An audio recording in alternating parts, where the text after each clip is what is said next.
All right, guys, we got a hilarious clip of Tim Dillon scorching Bari Weiss. Guys, Bari Weiss was the New York Times lady. You know, she then went independent and started Free Press, and she started some, like, fake university in Texas.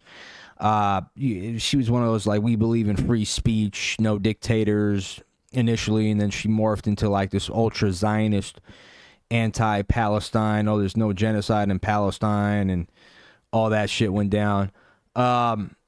And so now she's getting picked up by CBS, and she's getting paid over like $250 million for some stupid blog that gets like 7,000 views a video, right?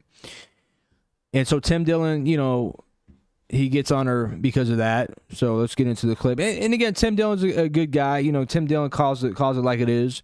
A little bit soft on Trump. You know, still kind of thinks Trump's going to save the day.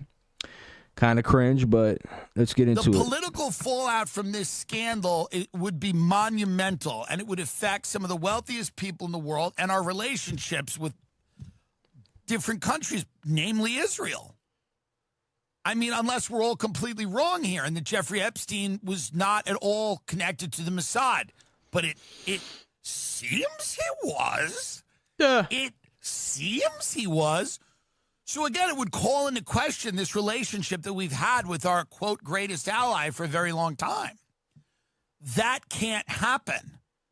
I don't care how many, you know, Bari Weiss, whose company is, you know, sold now, is going to sell to CBS for $3 trillion or something.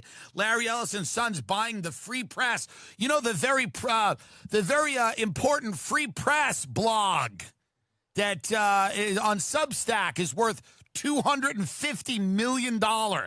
And I like Barry, but the free, you know, the one that gets like 7,500 views on YouTube? That powerhouse conglomerate media company is worth $250 million. By the way, so the Tim Dillon show's apparently worth $1 billion.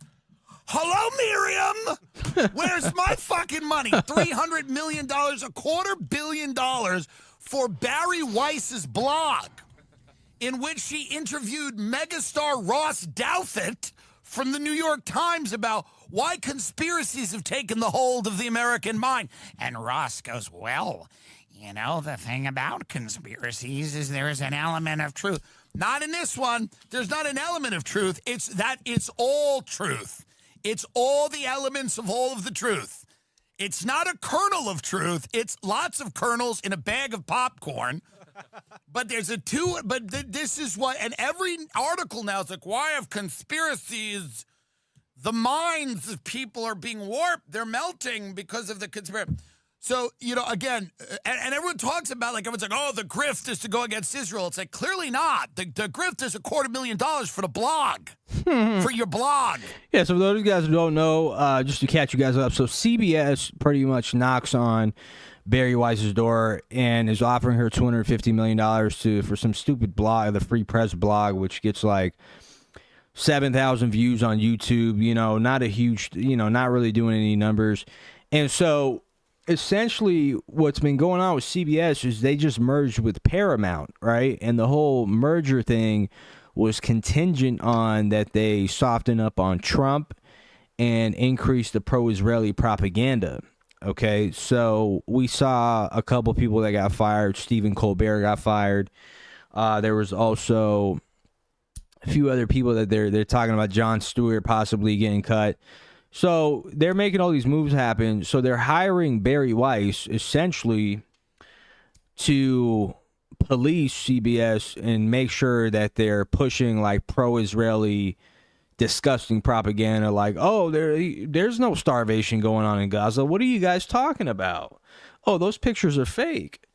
You know, so that's why they're kind of hiring. By the way, God bless. Nice woman, sweet, charming woman. Her and her wife, lovely people. No issue with them directly at all. They don't like me anymore, which is fine because, again, you're on the team or you're not on the team. You criticize one thing, I mean, you're off the team.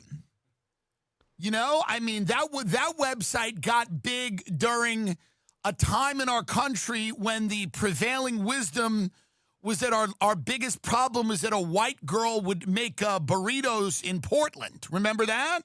That was the time that the free press was a revolutionary concept. When, like, there'd be a burrito truck in Portland where some white bitch was making a taco, and there was an article about how it was cultural appropriation, or, how it was like, a mansplaining to tell a woman or whatever.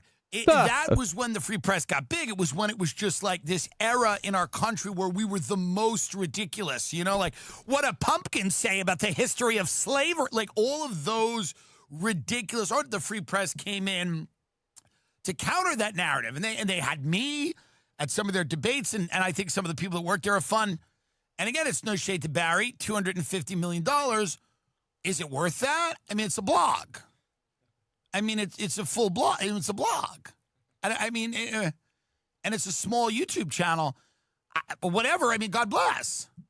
But apparently the brand equity, and by brand equity means I'm willing to argue for shooting Palestinian toddlers in the face. That's the brand equity of 250 sticks. Give me 400 sticks. Ready? Here I go. The thing about the war, and the thing that people are struggling to understand about Hamas, terrorists, Hamas is terrorism. Hamas, New York City, blow up Trade Center, World Trade Center, flesh face, blood face, child death, your child, killing, suburbs, killing, death, killing, terrorism, death, terrorism, Iran, death, terrorism, your children, family, terrorism, theme parks, boom, boom, bridge, bad. And what we have to do is shoot toddler in his face. Thank you. 303. Thank you very much. That was very good. And 300 million for you. Anything else you'd like? That's good. Thank you so much. 300, and it's 300 million for you. But that's the argument. I mean, those are the arguments. Yeah, man. So, they're giving her that money to essentially police CBS into ensuring that it's completely pro-Zionist. They keep releasing these disgusting articles and fake propaganda, because Stephen Colbert and some of these other cats that were working for them, they were calling out, they were standing on business, man. They were calling out the Israeli government as they should, but this is the reality, guys, is that independent media obviously is taking over. So, her getting 75, and nobody's watching any of this bullshit anymore. Like, no one's watching their bullshit ass fucking mainstream media networks. No one cares. People are like watching fucking Kyle Kalinske and all these other guys. They get way more views than any of these mainstream outlets. So they can do whatever the hell they want, but that's really like their target audience is like baby boomers. Like, who gives a fuck? You know what I mean? Like, the younger generation knows what's up. They're getting their news from independent media outlets that you can't really control anymore, right? I mean, this guy fucking Tim Dillon probably quadruples what she's gonna get, but she's gonna pay $250 million for it, really just to police it. They're really not paying her for however many fucking views she's gonna get. Free press gets like, it's atrocious. It barely pops up in my feed. I mean, but yeah, man. Let me know what you guys think in the comment section down below, man. Like, comment, subscribe. Shout out to Tim Dillon. Peace.